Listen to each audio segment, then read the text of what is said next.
So, you said your name's Birch? Is that a nickname or... Pull me up! Pull me up! Of course. Sorry. Yeah. Thank you. Whew. Now, if you will excuse me, I will be continuing my Everest summit solo. I came up here to get away from people. Hate to break it to you, but Everest is actually way too full of people. And this avalanche of tourists is turning this majestic mountain into a depressing dump. I'm no tourist. I'm on a spiritual journey. Summiting Mount Everest is the pinnacle of human achievement. Sure, it was the first time. When mountaineers Tenzing Norgay and Edmund Hillary summited Mount Everest in 1953, it was a feat never before achieved by humankind. Huzzah! We've done it! And now no one else ever has to do it again. But today, budget tour companies help over 100,000 amateurs climb Everest every year. Crushing Everest AF. What? But he's not seeking enlightenment. He's just a tourist. Yeah, and to make matters worse, these tourists are total slobs. So many climbers abandon tents, equipment, and other items on their climb. Every year, the mountain accumulates around 50 new tons of trash.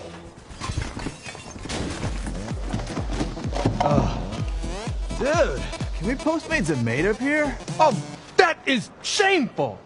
I will be taking all of my waste with me. Yeah? Well, don't forget about your human waste. Everest tourists annually leave behind around 26,000 pounds of pee and poop. And since it takes longer for waste to disintegrate at high altitudes, that means this majestic mountain is now covered in our poopsicles. So much human waste has built up over the years that local villages' major water sources are now completely polluted, and their yaks frequently get stuck in ponds of human poop. I can't imagine anything more disturbing. Well, it gets worse, because Everest is also covered in dead bodies. This once pristine peak is steadily becoming the world's tallest frozen cemetery. Hundreds of people have died on Everest. For every 10 successful summits, there's one dead body. And since the temperatures are so frigid, they'll never decompose. There are so many frozen corpses on Everest, climbers actually use them to navigate. Holy shit, is that a dead guy? Tight, that means we make a left. But Everest isn't just dangerous for visitors. The indigenous Sherpas are the ones taking the real risks, mapping out routes and securing guide ropes, all while babysitting these amateur alpinists. Oh, dude, can you take a photo of me? It's one of the deadliest jobs on the planet. A third of people who die on Everest are Sherpas. Oh, back up more, so you can get that cloud that looks like a dick. Ah!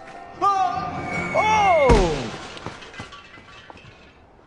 He's okay. My trash broke his fall. This is appalling. Not only are these narcissistic tourists ruining this sacred mountain, but they're getting people killed. Why hasn't the government of Nepal limited the amount of people who can climb? They can't afford to. Nepal is a very low-income nation, and Everest tourism is a major industry. Sorry, how many people are in your tour? 200. My girl wants a destination wedding at the summit, and then we're all gonna paraglide down. I am nothing like that guy. I'm afraid you are.